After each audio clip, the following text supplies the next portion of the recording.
for ISRO today.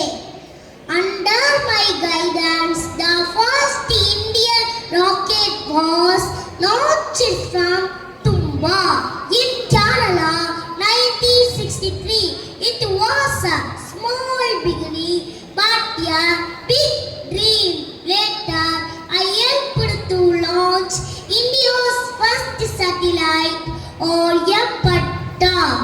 My dream was to make India proud in space research, and today ISRO has made that dream come true with Chandrayaan and Mangalyaan missions.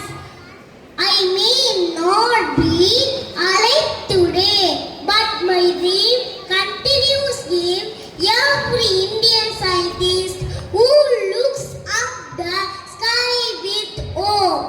I am Dr. Vikram Sarabhai, the father of the